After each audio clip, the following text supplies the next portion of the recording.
मंत्र्यांच्या भानगडी फडणवीसांनी मोडीत काढल्या पाहिजे असं ठाकरे यांनी म्हटले। एक मित्र म्हणून फडणवीसांना माझा सल्ला असंही उद्धव ठाकरे म्हणाले। मंत्र्यांच्या भानगडीमुळे फडणवीसांच्या प्रतिमेला तडा जातोय असंही ठाकरेंनी म्हटले। गायकवाड मारहाण आणि शिरसाट यांच्या व्हिडिओ प्रकरणावरून त्यांनी हे भाष्य केले। जर ते नीती वगैरे सगळ्या गोष्टी पाळत असतील तर हे जे काय आजूबाजूला चाललेलं आहे अगदी त्यांच्या प्रतिमेला तडा देणार हे काम आहे। म्हणजे काल सुराजी बॅग तुम्हीच दाखवली, त्याच्यानंतर ते धक्काबुक्की चाललेली आहे, कुठे जमिनी लाटल्या जात आहेत, कुठे इनाम म्हणून जमीन दिली जाते, कुठे 3000 कोटीची चोरी सुप्रीम कोर्ट पकडून देते। हे सगळे जे काय चाललेले आहे ह्याचे प्रमुख म्हणून शेवटी बदनाम देवेंद्र फडणवीस होत आहेत, होते नेते आहेत। म्हणूनच त्यांच्या आधिपत्याखाली हे भ्रष्टाचार म्हणजे आपण जे म्हणतो ना दिव्याखाली अंधार, तसा हा प्रकार आहे का?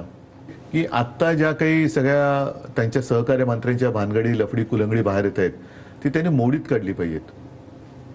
हे मी त्यांना आमचे कधी काळीचे राजकीय मित्र म्हणून सांगतोय। त्यांनी हे माझं मत, हा टोमणा नाही, हा सल्ला आहे। हा टोमणा नाहीये हे त्यांनी आधी स्पष्ट करतो, हा सल्ला आहे की त्यांनी मोडून